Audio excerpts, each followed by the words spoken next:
头期先来关心的，就是美国白宫公布台湾的对顶关税是20%，虽然讲是比进前32%要搁较减，也毋过这嘛是比日本甲韩国是较悬淡薄啊。咱的总统府是随即开记者会向社会来说明，强调这是暂时性的税率，后手若做有达成协议，安尼是有希望会当搁再降低。稍后咱来听罗总统详细的说明。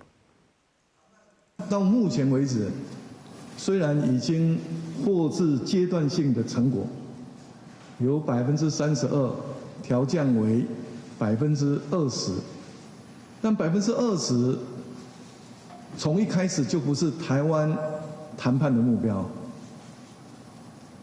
我们希望在后续的谈判当中，争取台湾更有利、更合理的税率。那这一部分，美国政府也表达意愿跟台湾进行谈判。我们谈判的过程已经完成了技术性的磋商，但是因为最终的总结会议还没有进行，所以并没有得到一个最终的税率。